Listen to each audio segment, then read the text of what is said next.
Hoje, a gente vai mergulhar numa abordagem um pouco diferente para lidar com perda de peso e alimentação emocional. Ela é baseada nos princípios das técnicas de libertação emocional, ou, para facilitar, EFT. Sabe aquele ciclo que parece não ter fim? A gente resolve mudar os hábitos, os pensamentos, o corpo, mas parece que sempre bate na mesma parede. Uma parede chamada autossabotagem. É uma situação bem frustrante, né? E muitas vezes parece que os desejos por comida, principalmente, são uma força da natureza, algo que não dá para vencer. Mas, e se eles não forem o vilão da história? E se forem, na verdade, só um sinal de alguma outra coisa mais profunda? É aqui que a coisa começa a ficar interessante. A ideia central que a gente vai explorar é que talvez o verdadeiro problema não seja falta de força de vontade ou o amor pela comida em si, mas um componente emocional que nunca foi olhado de frente. E o ponto de partida do FT é exatamente essa frase do seu criador, Gary Craig. A premissa fundamental é que as emoções negativas que a gente sente surgem quando o fluxo de energia do nosso corpo está, de alguma forma, bloqueado ou interrompido. O EFT, então, é uma técnica que bebe direto da fonte da medicina oriental, uma tradição de mais de 5.000 anos que sempre olhou para essas energias sutis, os meridianos, que correm pelo nosso corpo.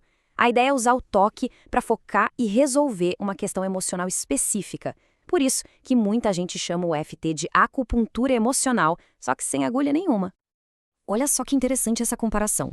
A gente pode pensar no EFT e na acupuntura como primos. Os dois trabalham com o mesmo sistema de energia do corpo, os meridianos. A grande diferença é a ferramenta.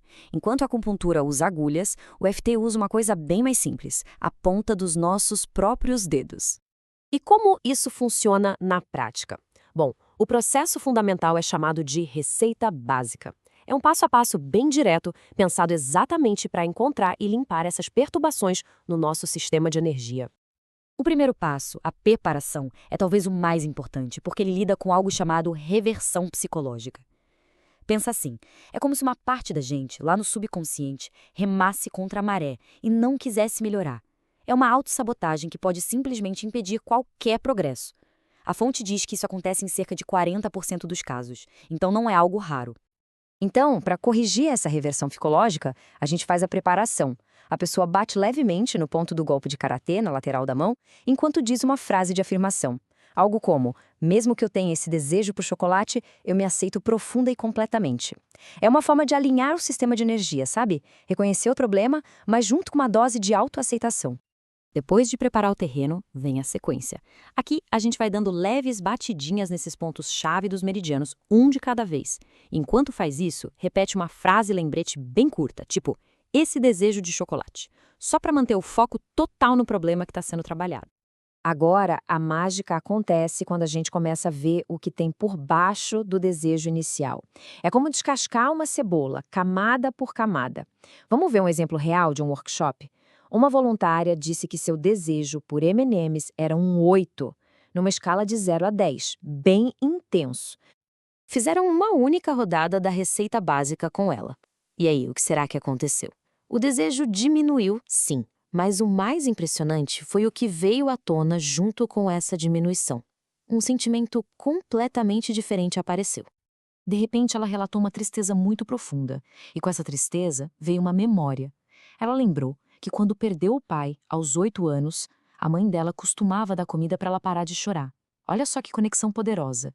O tapping destravou a verdadeira raiz emocional daquele desejo. Ou seja, o desejo nunca foi pelo chocolate. O desejo era por conforto. Era uma busca por aquele acolhimento que ela não teve na infância, e a comida virou o substituto. Depois que essa tristeza foi trabalhada com mais algumas rodadas de tapping, o desejo por doces simplesmente desapareceu. E esse padrão de descascar a cebola aparece o tempo todo em vários casos. Um desejo específico por um alimento, muitas vezes, é só a ponta do iceberg. Um sinal que aponta para uma questão emocional bem mais profunda que precisa de atenção. Pode ser raiva, luto, um sentimento de abandono. A comida vira só um símbolo. Ok, mas para a técnica funcionar bem, existem alguns segredos. Primeiro, é preciso ser específico. Não adianta fazer tapping num tema genérico como rejeição. O ideal é focar numa cena, numa memória específica. Segundo, um problema pode ter vários aspectos. Por exemplo, o medo de uma aranha pode ser diferente se ela está parada ou se está andando. Cada aspecto pode precisar de uma rodada de tapping. E por último vem o incrível efeito de generalização. Às vezes, ao resolvermos de 5 a 10 eventos específicos, 10 árvores, a gente percebe que a floresta inteira, o problema maior, simplesmente desmorona junto. Então, no fim das contas, a grande lição é essa. A proposta é olhar para os nossos desejos não como uma fraqueza ou falta de controle, mas como uma mensagem importante que nosso subconsciente está tentando nos enviar, apontando o caminho para uma verdadeira libertação emocional. Fica a pergunta: qual história o seu desejo está tentando contar?